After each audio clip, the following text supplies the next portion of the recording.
नमस्कार प्यारे साथियों, स्वागत है फिर से एक बार हमारे चैनल वर्ल्ड ऑफ हैप्पीनेस में। मैं स्वामी प्रेम विराट आज आपके लिए एक और नया वीडियो लेकर के आया हूँ। एक क्वेश्चन था मेरे पास कि भैया एस्ट्रोलॉजी को फॉलो करना चाहिए या फिर स्पिरिचुअलिटी। कितना डीप क्वेश्चन है और ये मेरी लाइफ का एक बहुत बड़ा क्वेश्चन भी रहा। मैं जब शुरू शुरू में मैं वृंदावन जाया करता था तो मेरा मेरी आस्था जो थी वो ठाकुर जी में शुरू से बहुत अपार थी और एक अपार विश्वास लेकर के मैं अपने जीवन में चलता था। पर जीवन में कुछ ना कुछ उल्टा होता चला जाता था। तो मैं हमेशा कहता था कि जब मैं भगवान के इतने करीब हूँ, भगवान से इतना प्यार करता हूँ, भगवान के मंदिर में हर 10 दिन में मैं वृंदावन जाता हूँ, वहाँ पर सेवा भी करता हूँ, सब कुछ करता हूँ, फिर भी मेरी लाइफ में हमेशा उल्टा ही क्यों होता है? ये क्वेश्चन मेरे अंदर बहुत रहता था। फिर धीरे धीरे करते करते मेरे को भगवत गीता जब मेरे हाथ में आई, मुझे मेरे मित्र ने भगवत गीता सजेस्ट की, तो मैंने उसको जब पढ़ा तो मुझे ज्ञान में थोड़ा समझ आया। तो पहली चीज जब मैंने उसमें से फाइंड आउट की, उसमें यह था कि गुरु चाहिए। कि गुरु तो अब मेरे को जीवन में चाहिए ही, क्योंकि भगवत गीता में भगवान स्वयं कहते हैं कि जो ज्ञान है वो तुझे गुरु से प्राप्त होगा। तो कृष्ण अर्जुन को ही ये कह रहे। तो मैंने कहा अब ये गुरु कहाँ से ढूंढूं? तो वहां से शुरू हुई मेरी गुरु की खोज। इस बात को करीबन 18-20 साल हो चुके हैं। तो जिन्होंने मुझे गीता दी, मैंने उन्हीं को कहा कि आपके गुरु कौन है? तो उस वक्त वो आसाराम बापू जी को बहुत मानते थे। आसाराम बापू जी का आपने सुना ही होगा क्या क्या हुआ। मगर आसाराम बापू जी का जब कीर्तन मैं सुनता था, मंगल मंगल नाम हरि हरि बोल, उनका कीर्तन आता था, वो इतना प्यारा और मधुर उनका कीर्तन होता था कि मैं उसमें खो जाता था। मेरे घर में इतनी सारी कैसेट्स उनकी पड़ी होती थी, क्योंकि मेरे पापा भी सारा दिन उन्हीं को सुनते थे। उस वक्त आसाराम बापू जी का बहुत बोलबाला हुआ हमारे देश में। उनको सुनते सुनते धीरे धीरे जब आस्था टीवी आया, संस्कार चैनल आया, तो उसमें जितने भी संत आते थे, मैं उनकी भागवत कथा मैंने सुननी शुरू करी। तो भागवत कथा सुनते सुनते मतलब एक वक्त ऐसे आ गया मेरे अंदर, ऐसी कृष्ण भक्ति जागृत हुई कि मैं बैठ करके बस सारा दिन रोता ही रहता था। जितनी देर भागवत चलती थी उतनी देर मैं रोता ही रहता था। अब ऊपर से कभी मेरी मम्मी आ जाती थी, कभी पापा आ जाते थे, जो शॉप पे मेरे फादर मेरे साथ ही बैठते थे, तो मेरे आंसू आ रहे होते थे। एकदम से मैं अपना मुंह छुपा लेता था। उनको लगेगा ये क्या पागलों की तरह रो रहा है बैठ करके। कोई दोस्त आ जाता था या कभी कोई कस्टमर ऊपर से आ जाता था, भागवत चल रही होती थी, तो अच्छा नहीं लगता कि एक लड़का होकर के रो रहा है।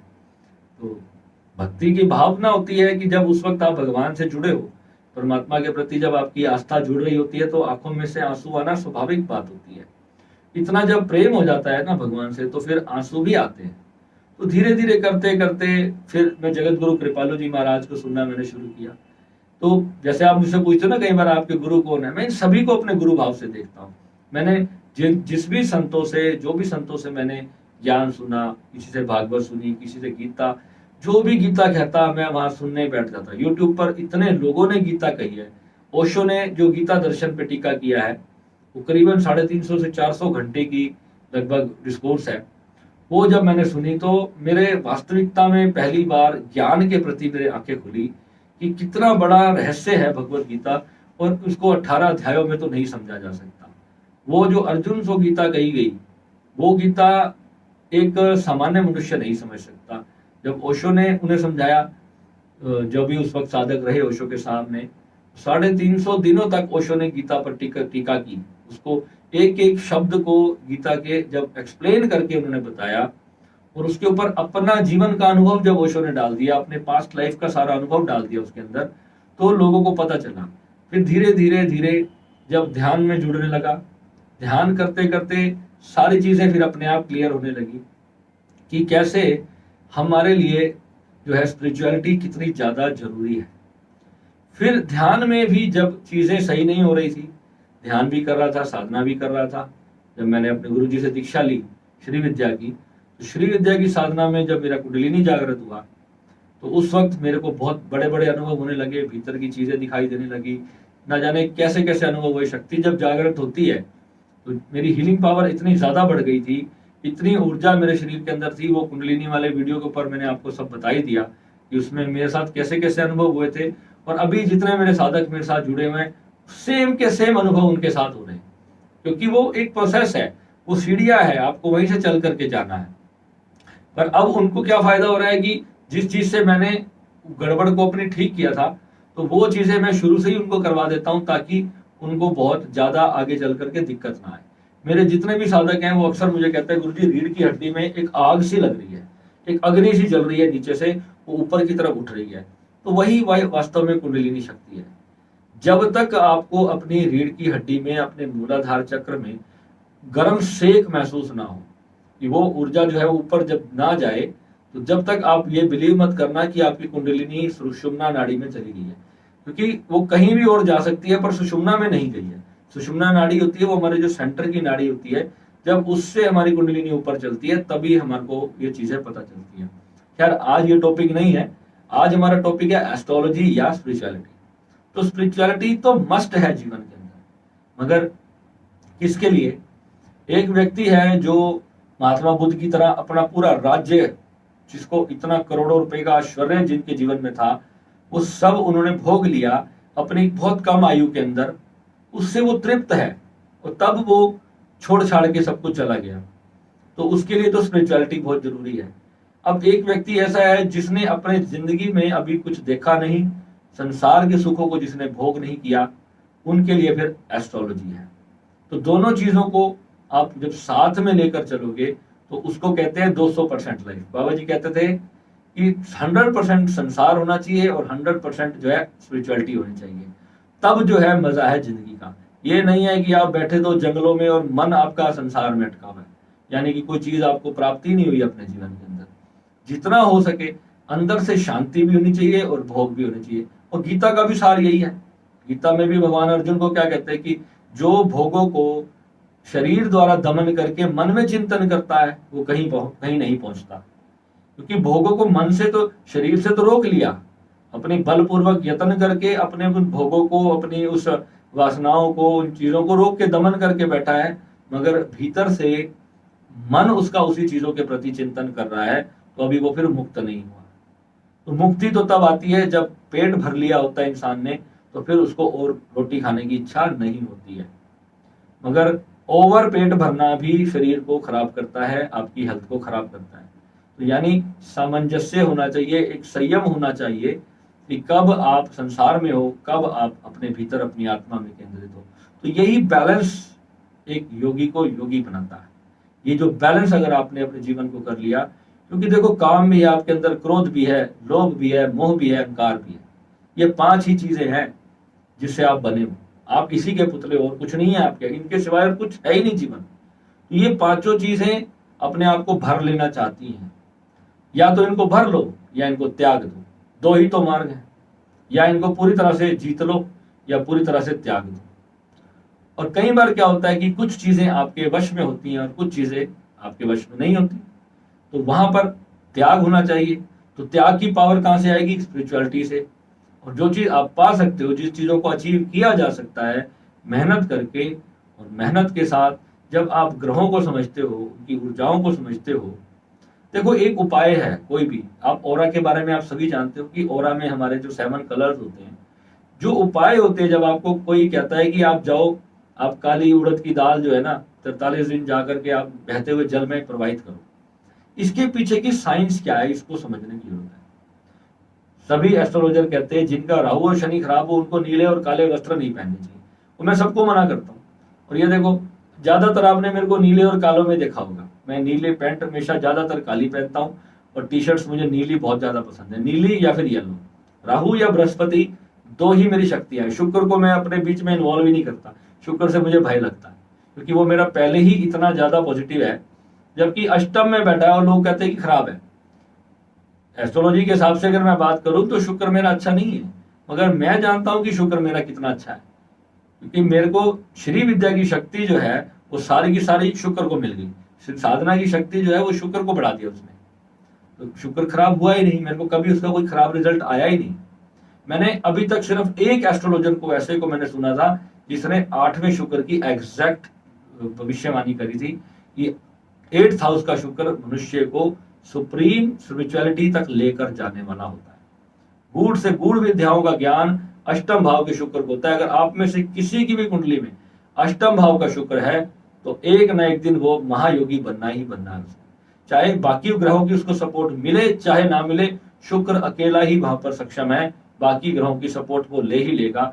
आज नहीं कल वो समय आ जाएगा, क्योंकि उसका उस ऊर्जा का प्रयास ही पूरा है कि वो अपने भीतर जो है उस परम शक्ति का रहस्य खोल ले। वो गुप्त जो चीज छुपी हुई है उसी चीज को वो उजागर करना चाहता है। कोई भी शक्ति है, कोई भी विद्या है, कोई सिद्धि है, उसके बारे में वो जान लेना चाहता है कि वो सिद्धि क्या है। उसके अंदर जो क्यूरोसिटी है किसी चीज के प्रति, जिसको क्या बोलते हैं, मतलब उसका रहस्य को रिवील करने की जो जो अंदर जो एक क्रेविंग है उस व्यक्ति के अंदर, वो एक सामान्य मनुष्य से बहुत ज्यादा है। और ऐसे ही लोग होते हैं जो साइंटिस्ट भी बन जाते हैं, ऐसे ही लोग होते हैं जो कोई नई चीज की खोज करते हैं, और ऐसे ही लोग होते हैं जो चाहते हैं कि दुनिया भी उस चीज को प्राप्त करे। और जब गुरु और शुक्र दोनों कुंडली में पॉजिटिव हो जाए, चंद्रमा पॉजिटिव हो जाए साथ में आपका, और शनि पॉजिटिव हो जाए, उच्च का शनि हो जाए, भाग्य भाव में उच्च का सूर्य बैठ जाए, मंगल अच्छा हो जाए, तो ये सारे कॉम्बिनेशन जब होते हैं तब जाकर के एक एस्ट्रोलॉजी में आपको सफलता मिलती है। मगर कहते हैं कोई भी ग्रह हो, जिधर मर्जी बैठा हो, वहीं पर उसके कुछ अच्छे फल हैं, कुछ खराब फल हैं। क्योंकि इतने सी कुंडली में 12 ही तो घर हैं, किसी ना किसी की दृष्टि तो एक दूसरे पर पड़ ही जाती है, कुछ ना कुछ तो आपसे वो ले ही लेता है। इसलिए गुरु नानक देव जी ने कहा, नानक दुखिया सब संसार, कि पूरी तरह से खुश तो कोई भी नहीं है। किसी के पास पैसा बहुत ज्यादा है, उसके पास बेचारे के पास हेल्थ नहीं है, वो BMW में घूम रहा है, पर उसको डॉक्टर ने मीठा खाने के लिए मना कर रखा है, उसका शुगर खराब हो रखा है। ठीक है, तो ये चीजें हमें समझनी है कि कुछ भी ऐसा नहीं है जो पूरी तरह से इंसान के पास हो। पूरी तरह से अगर कुछ इंसान को चाहिए तो उसके लिए केवल और केवल स्पिरिचुअलिटी है। इसलिए ये कहना उचित नहीं होगा कि स्पिरिचुअलिटी को फॉलो करे या एस्ट्रोलॉजी को, ये दोनों ही चीजें। वास्तु भी इसी के अंदर आता है। आपके घर का जो वास्तु है, जितने भी लोगों को, मैं आज एक छोटी सी आपको एक वास्तु टिप दे के जाता हूँ। आपने देखा होगा हमारे भारत के अंदर जो लोग होते हैं, अपने बेड्स के अंदर जो बॉक्स होते हैं ना, बेड के गद्दे के नीचे जो बॉक्स होता है, उनके अंदर अधिकतर लोगों के कुछ ना कुछ इलेक्ट्रॉनिक सामान जरूर होता है। कहीं से किसी ने शादी में मिक्सर ग्राइंडर दे दिया, वो यूज किया नहीं, उठा करके डाल दिया बेड के अंदर। कहीं से किसी ने हेयर ड्रायर दे दिया, चलो जी किसी को गिफ्ट कर देंगे, उठाया और डाल दिया बेड के अंदर। पति पत्नी का जो बेड है वो शुक्र है, और ये जो है तांबा, जो उसके अंदर कॉपर की जो वायर्स होती है, उसका भी एनर्जी है, उसकी भी हो रहा है। ठीक है, तो वो जब इलेक्ट्रॉनिक चीजें आप वहां रखते हो, या कॉपर की कोई भी चीज, या लोहे का कोई भी टूटा फूटा बर्तन, या कोई सामान ऐसा जो वायरिंग हो, इस तरह की कोई भी चीज जब आप अपने बेड में रखते हो या अपने शयन कक्ष में, अपने बेडरूम में रखोगे, तो हस्बैंड वाइफ के झगड़े आम बात हो जाएंगे, नॉर्मल हो जाएगा। ये इतनी प्रैक्टिकल चीज है। मैंने आंख बंद करके मैं लोगों को कहता हूँ, कोई भी मेरे को क्वेश्चन करता, भैया मेरे हस्बैंड के साथ ये प्रॉब्लम आ गई, मेरी वाइफ के साथ ये प्रॉब्लम आ गई, मैं उसको सीधा बोलता हूँ, भाई पहले बेड में से अपने इलेक्ट्रॉनिक सामान को बाहर निकालो। ये हमारे गुरुजी ने बताया था कि ये एक ऐसी टिप है जो आप आंख बंद करके बोल दो, ये पक्का उनकी लड़ाई हो रही है तो उनके घर में, उनके बेडरूम के अंदर कोई ना कोई खराब इलेक्ट्रॉनिक सामान जरूर होगा। खराब इलेक्ट्रॉनिक जो है हमेशा राहु की एनर्जी को लेकर के आता है।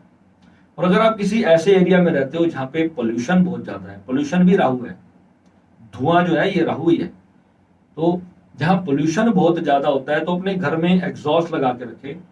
एग्जॉस्ट बहुत जरूरी है, आपका फ्रेश हवा आपके अंदर आनी चाहिए, और जो वेस्ट अंदर की जो कार्बन है वो सारी आपकी घर से बाहर जानी चाहिए। आसपास ग्रीनरी हो, ऐसी जगह पे अपना घर रखो, कम से कम एक पेड़ ऐसा आसपास जरूर हो जहां से ठंडी हवा आपके घर के अंदर आती हो। बंद घरों में नहीं रहना चाहिए। अगर आप बंद घर में हो तो कम से कम रोज आप 2-3 घंटे सुबह बाहर जरूर चले जाएं, फ्रेश ऑक्सीजन आप लेकर के आए, हरियाली में रहें, थोड़ा सा ग्रीन एनर्जी आपके ऑरा में जरूर होनी चाहिए। मगर उसके लिए आप देखें आपकी कुंडली में बुध की क्या पोजीशन है। तो इसलिए मैं बार बार कहता हूं कि अपने ऑरा में, जब भी किसी कुंडली बनाता हूं तो मैं एक कुंडलिनी चार्ट उसको बना करके देता हूं, उसके 7 चक्रास की पोजीशन में उसको बना करके देता हूं कि ये चक्र आपके वीक है। यानी कि हम ग्रहों के हिसाब से एक ऐसा चार्ट आपको बना करके देते हैं जिससे आपको यह पता चलता है कि मेरा हार्ट चक्र कितना वीक है, मेरा आज्ञा चक्र कितना वीक है, सहस्त्रार कितना खुला है, कितना बंद है। तो ये जो चीजें हैं आपको अपनी कुंडली में ही पता चल जाती है। तो फिर आप उस चक्रा पे जब आप ज्यादा वर्क करोगे ना, तो उस चक्रा से रिलेटेड प्रॉब्लम आपकी फटाफट से हल हो जाएगी। तो वही चीज आपको अच्छी हेल्थ भी देगी और एक खुशहाल जीवन आपके परिवार के अंदर उचित ला करके देगी। धीरे धीरे ही सही, आपकी फाइनेंशियल हो, स्पिरिचुअल हो या मेंटल हो, फिजिकल हो, इमोशनल हो, कोई भी नीड है, जब तक आपके चक्रास में कहीं ना कहीं डिस्टर्बेंस नहीं होगी, तब तक कोई भी प्रॉब्लम आपको छू ही नहीं सकती। कोई प्रॉब्लम आ गई, कुछ प्रारब्ध भारी हो गया, कोई ग्रह की महादशा चल रही है, उसके कारण है, तो फिर उसके लिए उपाय करते रहो। क्योंकि कई बार क्या चीज होती है, सिर्फ अंडरस्टैंडिंग से वो ऑरा हम ठीक नहीं कर पाते। कई बार ग्रहों की ऊर्जा इतनी ज्यादा नेगेटिव होती है कि आपको फिर जो है उसके लिए उपाय करने पड़ते हैं, उसके लिए फिर पूजन होते हैं, जो भी उसके हवन इत्यादि बहुत सारी चीजें, बहुत सारी प्रक्रियाएं हैं। कुछ सामग्री का दान, कहाँ कहाँ पर दान, किस किस को दान, किस किस समय में दान, ये सारी चीजें समझना है। किसी का चंद्रमा खराब है, उसको बोलते जाओ दूध का दान करना शुरू कर दे, वो पागल खाने जाने से उसको कोई रोक नहीं पाएगा। तो ये गलतियां हैं जो हम अनजाने में करते हैं। मेरे को पता ही नहीं था कि मेरे राहु चंद्रमा की युति है। मैं इतने साल मंदिर में रोज जब भी कोई ऐसा फंक्शन होता था तो मैं दूध की बोतलों का प्रसाद बंटवाता था। जहां भी कोई मंदिर में जाता था तो वहां पे मैं दूध का दान बहुत करता था। हमारे घर में 4-4, 5-5 गायें होती थी किसी समय में, तो हमारे घर में 20-20, 30-30 किलो रोज का दूध आता था। मैं दूध लेकर के रोज गुरुद्वारे में दे के आता था। अपने चंद्रमा को मैं खुद ही खराब करके आता था, पता ही नहीं था। इतने साल तक मैं ये करता रहा, मुझे नहीं पता था। और उस टाइम पे मैंने क्या पाया, मेरी पढ़ाई लिखाई में जीरो हो गया था। मैं पढ़ाई में बिल्कुल मन नहीं करता था कि मैं 1 मिनट किताब उठाता तो सर में दर्द होने लगता था, क्योंकि माइंड की एनर्जी इतनी सक हो जाती है जब आप दूध का दान देने जाते हो। चंद्रमा की पोजीशन को देखना है, उसको पूरी तरह समझना है कि कब आपको दूध का दान करना है और कब आपको नहीं करना। ये मुझे बहुत सालों बाद पता चला कि मेरा बचपन, जब मैंने अपने बचपन पे स्टडी की, कि मैंने जो अपनी +2 तक की जो मेरी एज थी, मैंने जब देखा कि मैं क्यों नहीं बहुत ज्यादा पढ़ लिख पाया, जबकि मेरे पास एजुकेशन भी अच्छी थी। मैंने इंग्लिश +2 के बाद आके सीखी। इंग्लिश लैंग्वेज बोलना मैंने +2 के बाद शुरू किया, और अभी भी मैं बहुत हेजिटेट करता हूँ, मगर इतना कॉन्फिडेंस है कि आज मैं दुनिया के किसी भी कंट्री में चला जाऊं तो मैं, या मुझे आईलेट्स का टेस्ट देना हो तो मैं 7-8 बैंड ले ही आऊंगा। और जबकि मैंने +2 तक कोई इंग्लिश नहीं बोली थी, बिल्कुल नहीं बोली थी। आज मुझे जैसे लोग मिलते हैं मैं वैसे ही कन्वर्सेशन कर पाता हूँ। ये क्या है, सब चीज प्रैक्टिस से धीरे धीरे बाद में मैंने सीखा। तो अगर राहु पंचम ने बैठकर मेरे से स्टडी मेरे को कम करवाई, मगर उसी ने बैठ करके एजुकेशन भी दी। राहु वहां पर बैठ करके डिग्री नहीं देता, मगर एक डिग्री वाले को भी पछाड़ देता है। ये राहु की खासियत है। वहां पर ये लाल किताब में लिखा है कि 5वें घर में अगर राहु बैठा है तो वो आपको डिग्री तो नहीं लेने देगा, मगर एक डिग्री वाला भी आपसे ज्ञान के मामले में जीत नहीं पाएगा। तो ये देखो, ये मैंने तो नहीं लिखी, इतने सालों पहले, हजारों साल पहले किसी ने लाल किताब लिखी, मैंने तो नहीं लिखी। तो जब मैं उन चीजों को देखता हूँ, कि जब मैं कहता हूँ कि मेरे पास एक डिग्री की तो कमी है, अगर डिग्री मेरे पास ना होती तो मैं सब कुछ कर लेता। ऐसे जितने भी लोग मेरे पास आते हैं, जब उनकी प्रेडिक्शंस करता हूँ, तो मैं जब उनकी पोजीशंस को सारी देखता हूँ और उनको एक फाइनल आंसर देता हूँ, तो कहता है गुरुजी बिल्कुल यही तो हो रहा है हमारी लाइफ में। तो ये चीजें क्या है, एस्ट्रोलॉजी, इसको आपको समझना होगा कि स्पिरिचुअलिटी और एस्ट्रोलॉजी का जो मेल से जो मक्खन तैयार होगा, वो आपका असली जीवन होगा। कभी भी एक पहलू को मत देखो, सिक्के के दोनों पहलुओं को समझो। तो ज्ञान और ब्रह्म ज्ञान दोनों साथ में होने चाहिए, तभी। आज जेब में अगर पैसे नहीं है तो भाई कोई राम राम भी नहीं करेगा। आपको इस चीज को समझना होगा। आज एक व्यक्ति ने मुझे सुबह क्वेश्चन किया कि गुरुजी मैं कोई ऐसा गुरु चाहता हूँ जो पैसे ना लेता हो। तो मैंने कहा भाई तुम मेरे गुरुजी के पास तो जा नहीं सकते, वो तो कम से कम 15 लाख रुपए ले लेंगे तुमसे, तब जाके तुम्हारे को पूरे ज्ञान मिलेगा। तो कह रहा आप सिखा दो। मैंने कहा भाई हमारे पास आ जाओ, हमारी फीस तो बहुत कम है। तो कहता मुझे तो ऐसा चाहिए जो बिल्कुल फ्री सिखाता हो। तो मैं कहा फ्री सिखाने के लिए तो फिर आप जंगलों में भटको, महात्मा बुद्ध की तरह खुद खोज करो, वहां पे कोई जंगल में साधी सन्यासी मिलेगा। क्योंकि हर इंडियंस के अंदर मैंने चीज देखी है कि हर चीज फ्री में पाना चाहते हैं, पे नहीं करना चाहते, किसी के समय की वैल्यू नहीं करते। ये चीजें, जब आप, ये इन्वेस्टमेंट है आपकी, जो आप खर्च करते हो किसी भी ज्ञान को पाने के लिए, ये आपकी इन्वेस्टमेंट है। जब मैं ऑनलाइन डिजिटल बुक्स सुनता था तो मैं हर हफ्ते कम से कम 1000, 2000, 3000 रुपए मैं ऐसी बुक्स को बाय करता था जो सुन के मेरी नॉलेज जिसमें गेन होती थी। वो नॉलेज मेरे इतने काम आई मेरे जीवन के अंदर कि मैं आपको बता नहीं सकता। उन चीजों पर इन्वेस्ट करना, ये हमारी फ्यूचर में कितनी % हमें रिटर्न देगी, ये आप किसी दुनिया के बड़े बड़े बिजनेसमैन भी वहां पर फेल हो जाते हैं। एक रिच डैड पुअर डैड एक बुक आई थी, आप वो बुक ले लो, आप उस बुक को पढ़ो, आपको पता चलेगा कि एक गरीब इंसान कैसे अपनी मेहनत से कितना ऊपर भी जा सकता है, और एक कितना भी अमीर बाप की औलाद हो, अगर उसको ज्ञान ना हो तो वो सब कुछ कैसे पलों में खत्म कर सकता है। तो ये जो चीजें हैं, ये नॉलेज आपको समाज के श्रेष्ठ वर्ग से ही मिलेगी। नॉलेज, जो ये नॉलेज क्या है, ये बुद्ध जो हमारी कुंडली में जो बुद्ध की पोजीशन है, ये बुद्ध जितना स्ट्रॉन्ग करोगे आप, बुद्ध बढ़ाते जाओ, कुंडली में कहीं बैठा हो, आप नॉलेज गेन करते जाओ, आपका बुद्ध गेन हो जाएगा। बुद्ध के लिए कोई आपको मूंग की दाल जल में प्रोवाइड करने की जरूरत नहीं पड़ेगी। नॉलेज को गेन करना ही बुद्ध का उपाय है। प्लैनेट्स को समझते नहीं है हम। मतलब गुरुजी मेरे को आप ये बता दो कि मैं फटाफट से अभी जाके मंदिर में ऐसी कौन सी चीज चढ़ा के आ जाऊं कि सारी दुनिया मेरे को मिल जाए, ऐसा नहीं होगा मेरे भाई। आपको 2 4 5 साल 10 साल अपनी लाइफ को, अगर आप 17 18 15 साल की उम्र में हो तो ये टाइम है आपका ज्ञान अर्जित करने का, नॉलेज अर्जित करने का। आज जितने भी बड़े बड़े मोटिवेशनल स्पीकर्स हैं वो एक ही बात कह रहे हैं कि अगर आप अपनी कंट्री को आगे लेके जाना चाहते हो तो आपके अंदर सुपर्ब नॉलेज होनी चाहिए। हर एक विषय को पढ़ो, जितना ज्यादा पढ़ते रहो सीख जाओगे, एक दिन खाली नहीं रहोगे, भर जाओगे, और वहीं से आपको स्पिरिचुअल ज्ञान भी मिलेगा। क्योंकि जब सारा कुछ मिल जाएगा और तब भी खाली लगेगा तो मन करेगा अब मैं क्या करूं। जो हैप्पीनेस है वो नहीं आई।